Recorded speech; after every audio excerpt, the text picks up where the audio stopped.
በዶክተር ደብረጽዮን ገብረ ሚካኤል የሚመራው የትግራይ ክልል አስተዳደር በዛሬው ዕለት አካሄድኩት ባለው የምክር ቤት ጉባኤ ላይ ለረጅም ጊዜያት የክልሉን የሰላምና ጸጥታ ቢሮ ሲመሩ የነበሩት አቶ ፍስሐ ኪዳኑን ከስልጣናቸው አውርደዋል።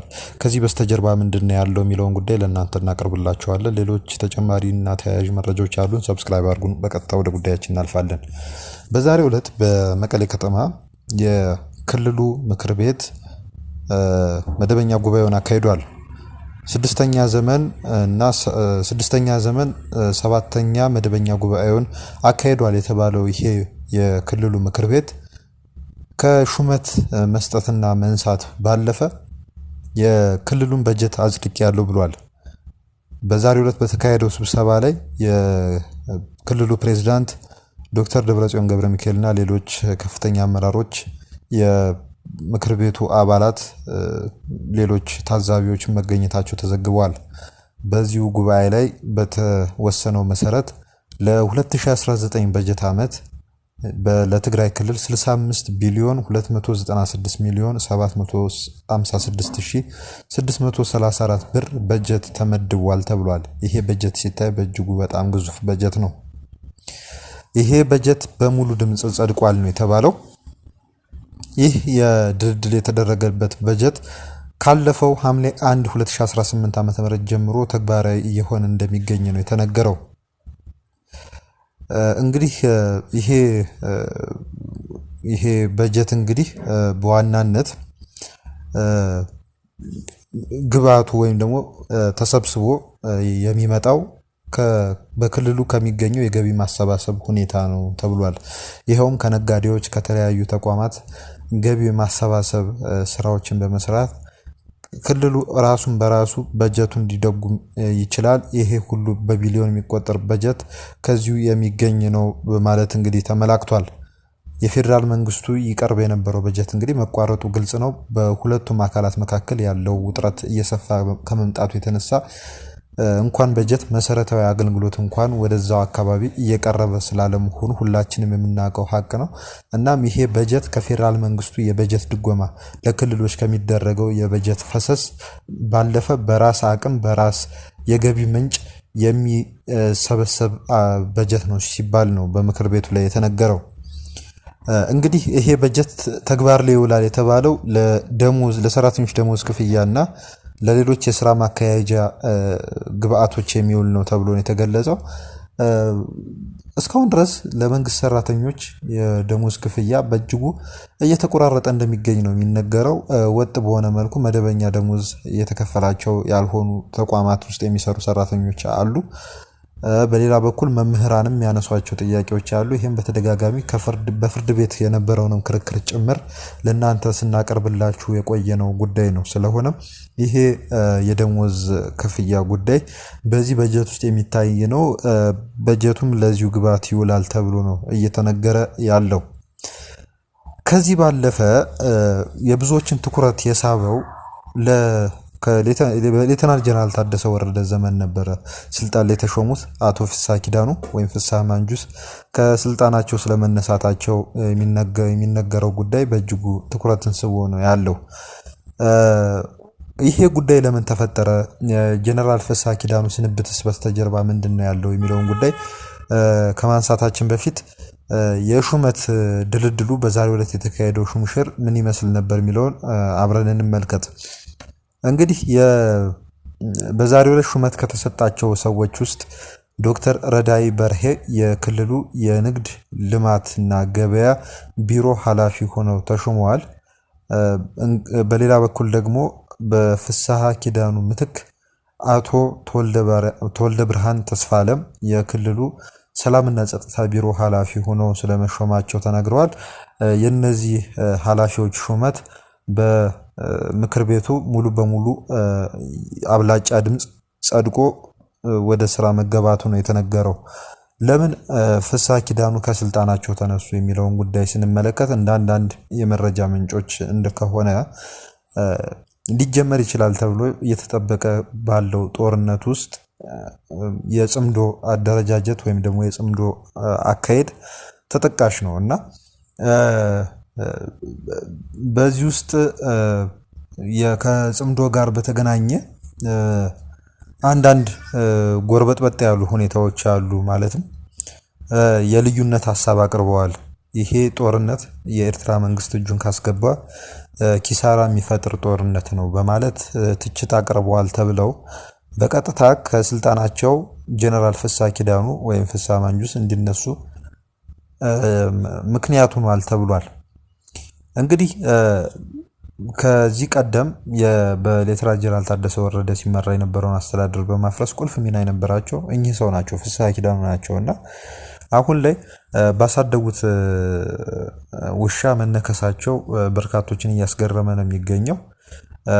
ምክንያቱም ይሄ ጽምዶ የተባለው የተለያዩ የተቃዋሚ ኃይሎች በኤርትራ መንግስት ጥላ ስር ሆነው ጥምረት ፈጥረው የሚንቀሳቀሱበትን እንቅስቃሴ በትንሹ እንኳን መተቸታቸው ለዚሁ ባሳደጉት ወይም ደግሞ በፈጠሩት ሲስተም ለመበላት ምክንያት በመሆኑ ምን አይነት ክፉ ጣን የገጠማቸው ፍሳ ኪዳኑ ተብሎ ለበርካቶች መነጋገሪያ ሆኗል። አሁን በእርሳቸው ምትክ የተተካው ሰው አቶ ተወልደ ብርሃን ተስፋለም ይባላሉ። እርሳቸው የሚቀርብላቸው ማንኛውም አይነት ትዕዛዝ የመቀበልና በዚሁም የኮር አስተዳደሩ ወይም ደግሞ ከአስተዳደሩ በስተጀርባ ያለውን የህወሓትን እንቅስቃሴ ወደ ተግባር በማውረድ ረገድ ቁልፍ እምነት ይጣልባቸዋል ተብለው ተወስኖላቸው ወደ ስልጣን የመጡ ሰው ናቸው።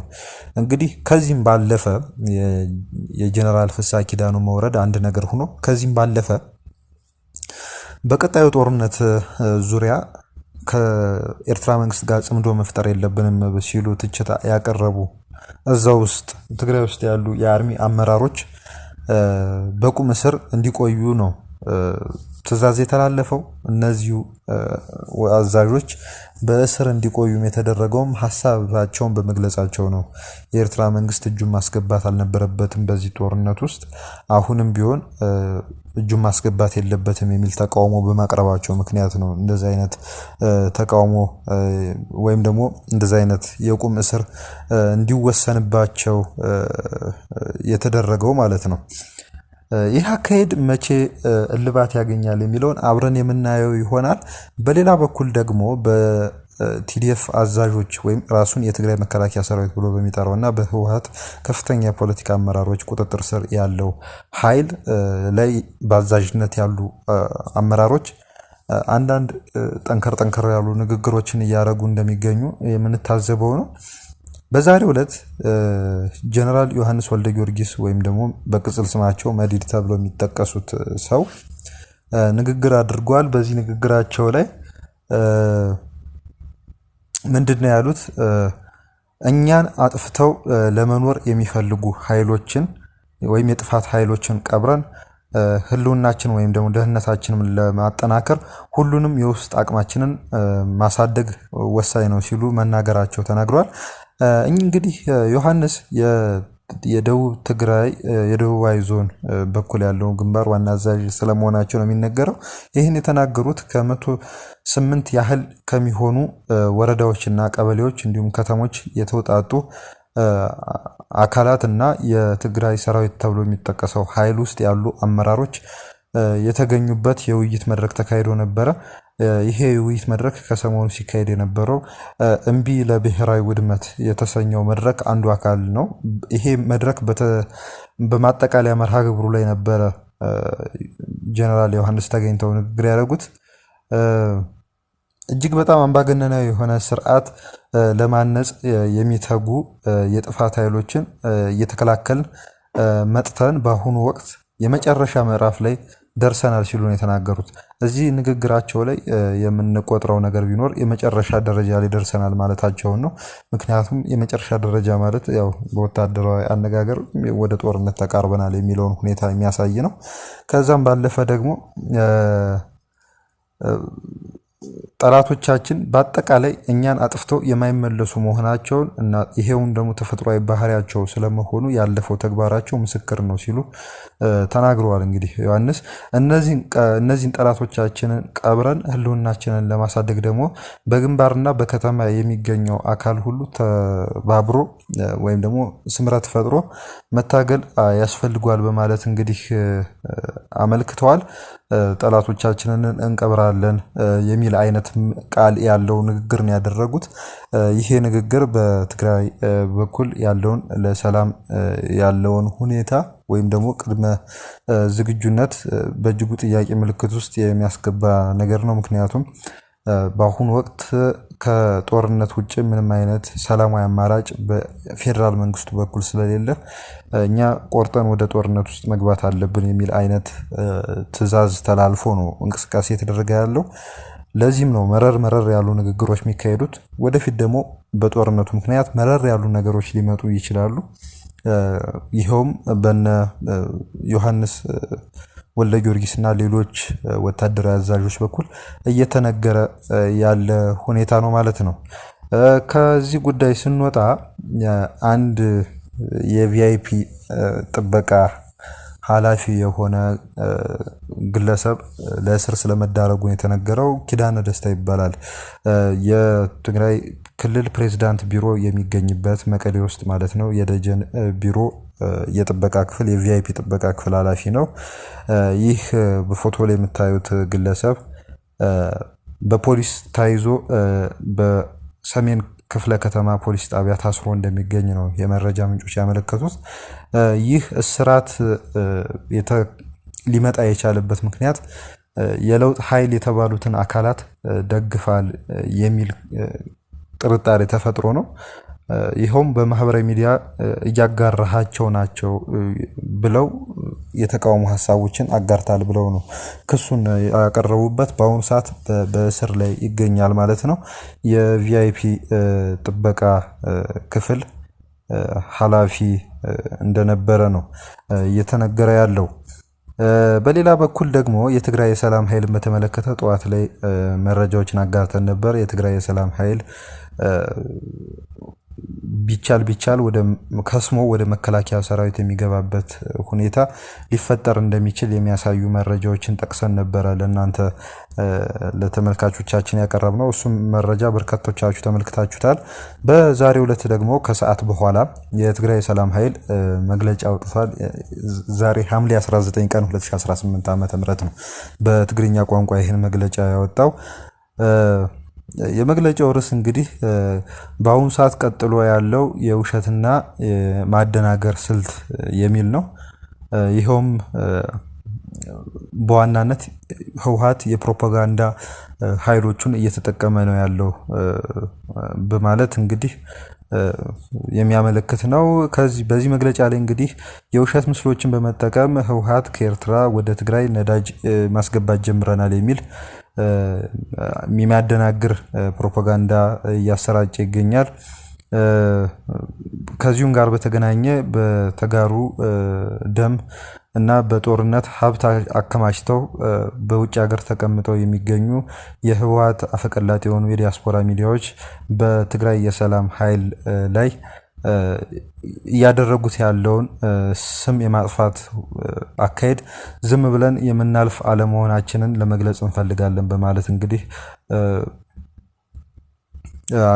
መልእክታቸውን መልእክታቸውን ገልጸዋል። እንግዲህ ከዚህ ጋር ከውሸታቸው መካከል ወይ ደግሞ ከሐሰተኛ መረጃቸው መካከል በአዲስ አበባ ያሉት በክልሉ ያለውን ወታደራዊ አፈሳ ሸሽተው አዲስ አበባ ውስጥ ኑሯቸውን የገፉ ያሉ ወጣቶችን የህወሓት አርሚ ሰብ 1 እናንተ ናችሁ፣ አርሚ ሰባ ከሚባለው ቀጥሎ አርሚ ሰብ 1 ተብላችሁ የምትጠሩ እናንተ ናችሁ የሚል ምንም የማይመስል ፕሮፓጋንዳ እያሰራጩ ይገኛሉ። ይሄ የወደቀ ሐሳባቸውን የፌዴራል መንግስት ሊሰማቸውም ሆነ ሊቀበላቸው እንደማይችል ካወቁም በኋላ ደግሞ ሌላ ሐሳብ አመንጭተው በሬ ወለደ አይነት ፕሮፓጋንዳ ጀምረዋል የሚል መረጃ ነው ያለው። ከዚህ ውስጥ አንደኛው ዛራ የተባለው በተጋሩ ደምና በጦርነት ገቢውን እያከማቸ ያለ ሚዲያ አዲስ ስም ማጥፋት መጀመሩ ነው ይላል የዚህ የቲፒኤፍ መግለጫ። ዛራ ሚዲያ ሰራዊታችን የትግራይ የሰላም ኃይል ወደ አገር መከላከያ ሰራዊት በአስቸኳይ ፈርሶ ሊከስም እና ሊቀላቀል ስለመሆኑ ገልጿል። በዚሁ ተካሂዷል በሰራዊቱ ከፍተኛ አመራሮች ተካሂዷል ያለውን ስብሰባ በመጥቀስ የተለያዩ አጀንዳዎችን አንስቶ ዘገባ ሰርቶብናል ነው የሚሉትና ከዚሁ በተያያዘ በመሆኑም የተከበራችሁ የሰራዊታችን አባላት ደጋፊዎቻችንና ህዝባችን በአጠቃላይ በመሰረታዊ ድርጅታዊ አወቃቀራችን ላይ ምንም አይነት ለውጥ አልተደረገም። ምንም አይነት የሆነው አይነት ውሳኔ አልተወሰነም። እያንዳንዱ ሰራዊትም ወይም የሰራዊት አባላታችን ሳያውቁ ወይም አመራራችን ሳያውቅ ሰራዊቱ ተራው ሰራዊት ሳያውቅ ምንም አይነት ውሳኔ የተላለፈም አመራሩ ብቻ የሚያውቀው ውሳኔ የለም በማለት እንግዲህ አመልክቷል። ይሄ ወደ መከላከያ ከስሞ ሊገባ ነው የሚለውን መግለጫ እንግዲህ አስተባብሏል ማለት ነው። ቲፒኤፍ የተባለው ኃይል ማለት ነው። እንግዲህ ከቲፒኤፍ ወገንም ያለውንም ጉዳይ ለናንተ አቅርበናል ማለት ነው። በሌላ በኩል ከሰሞኑ ቅድም የጠቀስነው እየተካሄደ ያለ ጉባኤ ያለ በትግራይ ውስጥ እምቢ ለብሔራዊ ውድመት የሚል በዚህ ጉባኤ ላይ የተለያዩ አነጋጋሪ ሐሳቦች እየተነሱ ይገኛሉ። ከነዚህም ውስጥ እንግዲህ አንድ ግለሰብ ያነሱት ሐሳብ ነው። ይሄው ምንድነው ያሉት? በትግራይ ውስጥ የመንቀሳቀስ መብት በፈቃድ መሆን አለበት። ልክ እንደ ደርግ ዘመን የፈቃድ ታሴራ ተይዞ የሚኬድበት ሁኔታ መፈጠር አለበት ሲሉ የተናገሩት ሐሳብ በርካቶችን እያሳዘነ ይገኛል። ይሄን ሐሳብ በምስል እንመልከተውና ወደ ሌላ ጉዳይም እናልፋለን። ተሐዋውሰለን ሐዚ ባንዳን ጥይ ተሐዋውስና ኢና ንኸይድ ዘለና እንካብ ሽረን ለማጣ ካላ ማጣን ንሽራሮ ምንም ስራሕ ዘይውሉ ሰብ እናዝበጥበጠ ዝኸይድ ሰብኒ እዚ معجتي كون زخل بوردا دي يخون زلو تفقد ورقات بقبل يدي زخون زلو زملكه اكل سم انا صرو سبجن كبوت انا بوتا خنقصاص كله من محلالفي غزياوي ورقات كوهاو خللو ازي انت زي حليو غزي زحلفو ناي قبل متاوقيا ناغبره تدلي ناديس ابا انت دلي ناب تግራይ تدلي ناب امحرا كلل كزبططلو زخل منغدي تعغت سراويتنا عين بليناي كنبرن زي كنبر زغبر نهيوت غداي حدا احدنا حد بوتا خنقساس كلو بجي غيرب كتخدلا ناوزي كتخيدلا كمزي كو اني اكل ودينا زخيدو كل حفتي كم زخينو نحنا نبلاشو ነገር ግን እኔ ወይ ንምንታይ ናይ አቀማምጣና ያህርታትና ባዕልና ነው ዋጋ ዕዳሻይ ይመልከተና ዲ ሆይኑ አብይ ያዝን ያዛ አርምዚያ አብያን ያዛ ኮርዚያ نانا دي زملكت كوين ناي دي زملكت نخوينو تايتي ويو زي سرح زوعل زله سب بلوخ كاب حدا بوتانا حدا بوتا زخيت انت خيلنا ما ينقلنا خنف زخيل مبر اقامامطانا يسراويت كنفلط قدنا يكونن بسرون سرحنا يكونن اوزي سرح سرح سبا عجب نوال ببزلنايو نا مسرح مملع زبل صويت الله يا عنتو يون جن انا حكي بزيولو بحكي ندابا بلو علاومنا تግራይ محيلنا بإمن زقطمنا حزبينا بإمني نزمناوي عدكي زقطمنا حزبي اتو زنبره زبسله كم ورقي بحوز تفتنه نا مسرع خاطو يز بهال زلو خل ونجل دنيري خل انت يدي بهال اللي نفتا بوتا خاطو ناي كال عد انت اتيناي نسو زدحنا الناس لزخنه نو تو مال ታይቱ ወንጀል ሆይኑ በቪዲዮ ላይ እንደተከታተልነው ነው። እኚህ ግለሰብ እንግዲህ ወጣቶችም ሆኑ ሌሎች ሰዎች ሲንቀሳቀሱ የአካባቢያቸውን አስተዳደር ፈቃድ እየጠየቁ መሆን አለበት የሚል ሐሳብ ነው ያነሱት። ይሄ በበርካታ የሰብአዊ መብት ተሟጋቾች ዘንድ ትችትን እያሰነዘረ ያለ ሐሳብ ነው ያነሱት። በሌላ በኩል ደግሞ ወደዚህ ደግሞ ስንመጣ አንድ ወጣት ልጅ አለ ይሄ ወጣት ልጅ ማን ነው የሚባለው? ባሪያስ በዛብህ ይባላል ካልተሳሳትኩ ስሙ። ባሪያስ ከዚህ ቀደም በኪነ ጥበባዊ ስራዎች ውስጥ ይሳተፍ እንደነበረ ነው የመረጃ ምንጮች የሚያመለክቱት። ከዛም በኋላም የመከላከያ ሰራዊቱ ጋር የፌዴራል የመከላከያ ሰራዊቱን ጋር በመሆን የተለያዩ ስራዎች እንደሚሰራ የተለያዩ የሚዲያ ስራዎችን እንደሚሰራ እንመለከታለን እና አንዳንድ የሚያነሳቸው ሀሳቦች አነጋጋሪ ናቸው። ከዚህ ቀጥሎ አስከትለን የምናቀርበው ቪዲዮ እንግዲህ ይሄን የሚያሳይ ነው። ከዛ በፊት ግን አንድ ፕሮግራም አለው ባሪያስ ለኢትዮጵያ የሚል በአባይ ቴሌቪዥን የሚተላለፍ ከመከላከያ ሰራዊቱ ጋር በተገናኘ የሚተላለፍ ፕሮግራም ነው። ከዛም ውጭ በተደጋጋሚ ወደ ሩሲያ እየተመላለሰ የሩሲያ ሰራዊትን አጠቃላይ ሁኔታ የሚያሳይ ዘገባዎችን ወይም የምስል ዘገባዎችን በፌስቡክ ገጹ ላይ ሲያጋራ እናያለን። ካልተሳሳትን 155,000 ያክል ተከታዮች ያሉት የፌስቡክ ገጽ አለውና እዛ ላይ ያሰራጫል። ይሄኛው ቪዲዮ ግን የብዙዎችን ቁጣ የቀሰቀሰ ቪዲዮ ነውና ምንድነው የሚለውን አብረን ተመልክተን ከዛ በኋላ አስተያየት እንሰጥበታለን። ተከታተሉት። ባክ ቱ ትግራይ ወደ ትግራይ የመመለስ ቀን። ይህ መልእክት ለትግራይ ልጆች ነው። የትግራይ ልጆች ልክ እንደ እስራኤል ልጆች ለራሳችሁ አንድ ቃል ግቡ። የእስራኤል ሕዝብ ወደ ዓለም ሁሉ በተሰረጫጨ ጊዜ ባክ ቱ እስራኤል ወደ እስራኤል የመመለስ ቀን ብለው ቀጠሮ ያዙ። በየብስ በባህርና በአየር በአሮጌ መርከብ ሳይቀር ተጉዘው ወደ እስራኤል ተመለሱ። ታያሏን ስመገናኗን እስራኤልንም መሰረቱ።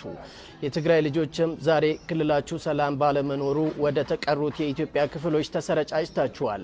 አንድ ቀን ግን ባክቱ ትግራይ ወይም ደግሞ ወደ ትግራይ የመመለስ ቀን ብላችሁ ቀጠሮ ያዙና ወደ ክልላችሁ ተመለሱ። ምክንያቱም ይህ የስልጣኔ መጀመሪያ የስልጣኔ በር የሆነው አክሱምንና ሌሎችን ለዓለም ያበረከተው ህዝብ ተበትኖ መቅረት የለበትም የሚል ግላዊ አቋም አለኝ። ስለዚህ ቀጠሮ ያዙ፣ ወደ ትግራይ ተመለሱ። ሰላም ለኢትዮጵያ፣ ሰላም ለትግራይ ህዝብ፣ ሰላም ለሁላችን። ቪዲዮ ላይ እንደተመለከታችሁት የትግራይ ተወላጆችንና እስራኤላውያንን በአንድ ላይ በማጃመል እስራኤላውያን ከዚህ በፊት ባክቱ እስራኤል ወይም ደግሞ ባክቱ ሆምላንድ የሚል ሙቭመንት አድርገው ወደ ርስት ሀገራቸው ተመልሰዋል። እናንተም የትግራይ ተወላጆችም ባክቱ ትግራይ ብላችሁ በጥቂት ጊዜያት ውስጥ ወደ ትግራይ መመለስ አለባችሁ የሚል ሀሳብ ነው ያነሳውና እኛ ከዚህ ላይ የተመለከትነው አንድ ሁለት የተዛነፈ አስተሳሰብ አይተናል። አንደኛው ነገር ምንድነው? ትግራይ ሌላ ሀገር፣ ኢትዮጵያ የምትባሏ ሌላ ሀገር በአሁኑ ሰዓት ቢያንስ እንደዛ አድርጎ ሊያቀርብ ባሪያስ ልክ እንዳቀረቡ አይነት ሊያቀርብ የሚችል ህጋዊ መዋቅር የለም። ትግራይ በአሁኑ ሰዓት የኢትዮጵያ ፌዴሬሽን አንዱ አካል ነች። ወይ ኮንፌዴሬሽን አልፈጠረችም ወይ ደግሞ ተገንጥላ አለየላትም ወይ ደግሞ ተገንጥላም እንደ ሶማሌላንድ እውቅና አጣ ያለች ሀገር አይደለችም እና ይሄ አገላለጽ ኦሬዲ ትግራይን ሌላ ሀገር ኢትዮጵያን ሌላ ሀገር ያደረገ ነገር ነው።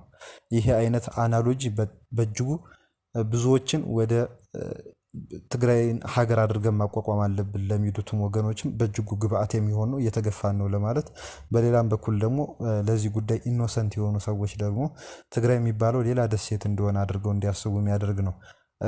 ሁለተኛው ነገር ከዚሁ ከአስተዳደራዊ መዋቅሩ ጋር ተያይዞ የትግራይ የሚባለው የትግራይ ተወላጆችንም እንደ ኢትዮጵያዊ ዜጋ ያለማየትም ነገርም አይነት አገላለጽ ያለው ነው።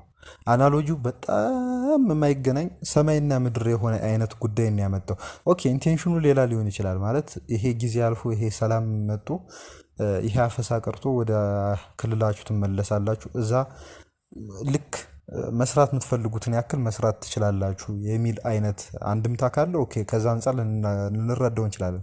እሱን ስላልጠቀሰ ግን ከጥሬ ሀሳቡ ስንነሳ እስራኤል አንዲት ሀገር የሆነች በራሷ ከዚህ በፊት ዜጎቿን አሰባስባ ከመላው ሀገር የተቋቋመች ሀገርን ከዚህ ከትግራይ ከተባለው ክልል ጋር ማነጻጸሩ አንድ ግድፈቱ ነው። ከዛም ባለፈ ግን እዛ አካባቢ እንደዚህ አይነት ይሄ የክልሉ ተወላጆች የሚበተኑበትን አይነት ሁኔታ ስለፈጠረው ነባራዊ ሁኔታ ያነሳው ነገር የለም እና እዚህ ጋር ዝንፈቶች አሉና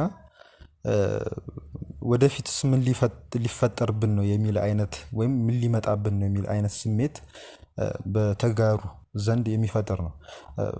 የተጋሩ ሪያክሽን ከታየ በአብዛኛው ኮሜንቱን ለማየት ሞክረናል። አርመው ወይም ቪዲዮን አጥፈው የሚል ነው እና እስካሁን ድረስ እሱም ቪዲዮን አላጠፈውም እና አንዳንዴ ማወቅ ከማውራት ይቀድማል እና ይሄን ቢያስብበት ጥሩ ነው። ይሄ ምንም ፓወር ስላለ እውቀት አለ፣ ምን ስላለ ገንዘብ ስላለ እውቀት አለ አይነት ነገር አይደለም። ይሄ ወደፊት ተቀምጦ ልክ ከዚህ ሰሞኑ እንዳየነው አለ አይደለ እንደ አስቴር በዳኒ አይነት ንግግር፣ አሁን ደግሞ የእሱም ንግግር አንድ ታይም ላይ ወጦ ትግራይ ምናልባት አይበለውና ሀገርም ከሆነች ይሄ ንግግር መጥቶ እንደዚህም ነበር የገፉን የሚለው ሀሳብ ማጠናከሪያ ነው ሊሆን የሚችለው እና አንዳንዴ ማንጸጸትበትም ነገር ወደፊት ማናዝንበትን ነገር አለመናገሩ ጥሩ ነው። ባሪያስም ከዛ አንጻር ቢያስበው ጥሩ ነው። ይሄ ቀና የሆነ ትችት ነው የተሰጠው። ምንም የተለየ ስድብም ሆነ ነቀፌታ አይደለም። ቀና የሆነ ትችት ነው የሰጠነው። በሱ በኩል የሚቀርበው ምላሽ እንግዲህ አብረን የምናየው ይሆናል። ስለተከታተላችሁ እናመሰግናለን። ሰብስክራይብ ማድረጋችሁን አትርሱ። አብሮነታችሁ አይለየን። መልካም ጊዜ